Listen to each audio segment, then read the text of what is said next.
वीर्य ये सिर्फ एक जैविक तत्व नहीं है, ये जीवन की वो ऊर्जा है जो सृष्टि का निर्माण करती है।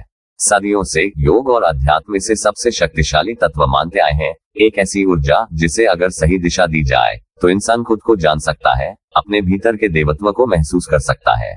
लेकिन आज की दुनिया में, खासकर जब कोई छात्र कॉलेज में कदम रखता है, तो सबसे पहले उसका सामना होता है इंटरनेट पर फैली अश्लीलता से।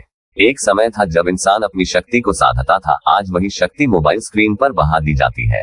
ये कोई नैतिक प्रवचन नहीं है, ये चेतावनी है कि अगर आप अपने जीवन की सबसे बेशकीमती ऊर्जा को इस तरह गंवा देंगे, तो जीवन में स्थायित्व, गहराई और सच्ची अनुभूति की खोज अधूरी रह जाएगी। वीर्य को योग विज्ञान में वज्र कहा गया है, वो जो सबसे कठोर है, सबसे स्थिर है। आप इससे सिर्फ संतान पैदा नहीं करते, आप इससे विचार, चेतना, सृजन और आत्मबोध की यात्रा भी शुरू कर सकते हैं। यही वह तत्व है जिसे अगर कोई साधक समझ जाए तो वह अपने शरीर की सीमाओं से ऊपर उठ सकता है। समस्या तब आती है जब हम अपने शरीर को ही सब कुछ मान बैठते हैं। शरीर जरूरी है, लेकिन जीवन सिर्फ शरीर तक सीमित नहीं है। आज की शिक्षा, आज की संस्कृति ने हमें ये तो सिखा दिया कि कैसे जीना है बाहर की दुनिया में, पर भीतर की दुनिया का क्या।